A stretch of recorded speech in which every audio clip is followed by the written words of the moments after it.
Good morning, welcome to Headline Focus, here live on Core Politics with me, Rob Double. It is Wednesday the 31st of January 2018. Let's have a look at what's making the political headlines. So to start off with, Theresa May, I am not a quitter. That is a key line coming through in today's morning press.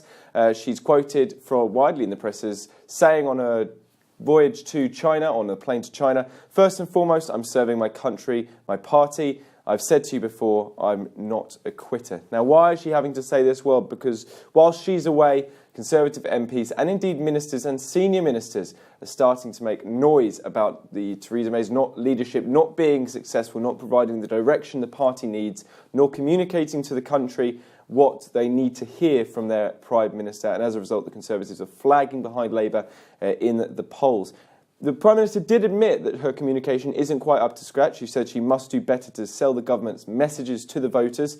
And this obviously comes in the context of the China visit. Now, she's still over in China. She's there to drum up trade, but also has said that she has no qualms about challenging Beijing about breaches of international trade rules. Now, what does she specifically mean by that? Well, a key component is the Chinese dumping of steel on the global markets. That has been responsible, in the UK perspective, on the loss of thousands of British jobs. She's quoted as saying we need to protect the rules-based approach on our trip.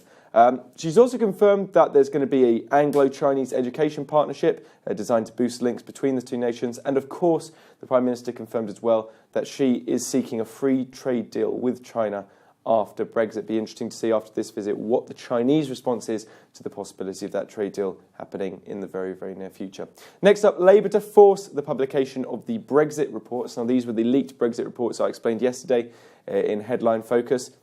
They're going to use the same parliamentary technique that secured them the release of David Davis's sector-by-sector impact analysis of Brexit. By that, I mean Keir Starmer, the shadow Brexit secretary, will table a humble address in parliamentary language, and that demanding that the study now be handed over to the Commons Brexit Committee. Now, these reports were released by BuzzFeed over the weekend and basically indicated that no matter what the agreement was regarding Brexit in the UK and the EU arrangement, so whether we stayed in the single market, left the single market and the customs union, or secured some kind of trade agreement, like the Canada trade agreement, we would still be worse off just on varying percentages compared to the current forecasts.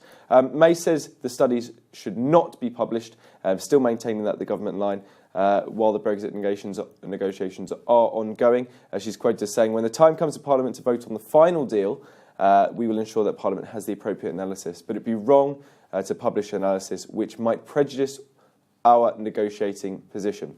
One more story then, a little bit more of a quirky one. This is coming all the way over from America. A report has found that attractive-looking people are more likely to be right-wing.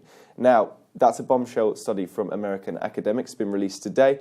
Attractive people tend to do better in life, according to this report as well, largely because people interact with them differently. However, it can leave attractive people with a blind spot when it comes to others' hardships as a result. Quite a rogue one, but that's been picked up in the UK press as well today. That's pretty much it for today. You're up to date. Don't forget you can find all the latest on what we're doing here on Core Politics on our Facebook page and Twitter right here. But from me and all the team here at Core London, have a fantastic start to your Wednesday.